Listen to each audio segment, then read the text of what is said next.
മുസ്നദ് Ahmad ഉദ്ധരിക്കുകയാണ്. പ്രമുഖ സഹാബിയായ ഉബാദത്ത് bin സ്വാമിത്ത് റളിയല്ലാഹു തആല അൻഹു പറയുന്നു, ലൈലത്തുൽ ഖദറിനെ സംബന്ധിച്ച് തിരുനബി സല്ലല്ലാഹു അലൈഹി വസല്ലം ഞങ്ങളെ അറിയിച്ചു, ഹിയ ഫീ ശഹരി റമളാൻ, ലൈലത്തുൽ ഖദർ റമളാൻ മാസത്തിലാണ്. ഫൽതമിസുഹാ ഫിൽ അശ്റിൽ അവാഖിർ, അതിനാൽ റമളാനിലെ അവസാനത്തെ 10 ദിവസങ്ങളിൽ നിങ്ങൾ ലൈലത്തുൽ ഖദറിനെ തേടുക.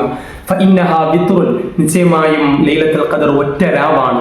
ലൈലത്തി 21, അതായത് 21-ാം രാവ്, ഔ 23, അല്ലെങ്കിൽ 23-ാം രാവ്, ഔ 25, അല്ലെങ്കിൽ 25-ാം രാവ്, ഔ 27, അല്ലെങ്കിൽ 27-ാം രാവ്, ഔ 29, അല്ലെങ്കിൽ 29-ാം രാവ്, ഔ ആഖിരി ലൈലത്തിൻ മിൻ റമളാൻ, അല്ലെങ്കിൽ റമളാനിൽ നിന്നുള്ള അവസാനത്തെ രാവ്.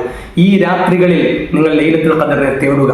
മൻ ഖാമഹാ ഇഹ്തിസാബൻ, ആരെങ്കിലും പ്രതിഫലം കാക്ഷിച്ചുകൊണ്ട് ലൈലത്തുൽ ഖദറിനെ കർമ്മനിരതമാക്കിയാൽ ഗുഫിറ ലഹു മാ തഖദ്ദമ മിൻ ദംബി, അവന്റെ മുൻകഴിഞ്ഞ ചെറുപാപങ്ങൾ പൊറുക്കപ്പെടുന്നതാണ് എന്ന് പ്രവാചക പ്രഭു സല്ലല്ലാഹു അലൈഹി വസല്ലം പ്രഖ്യാപിച്ചു. പ്രിയമുള്ളവരെ, പ്രഭാതം വരെ മഹാന്മാരായ മാലാഖമാരുടെ മഹനീയ സാന്നിധ്യം കൊണ്ട് പുണ്യങ്ങൾ പൂത്തുലയുന്ന അമൂല്യവും അവർണ്ണനീയവും അനിർവചനീയവുമായ 1000 മാസത്തെക്കാൾ ശ്രേഷ്ഠതയുള്ള പുണ്യരാവാണ് ലൈലത്തുൽ ഖദർ.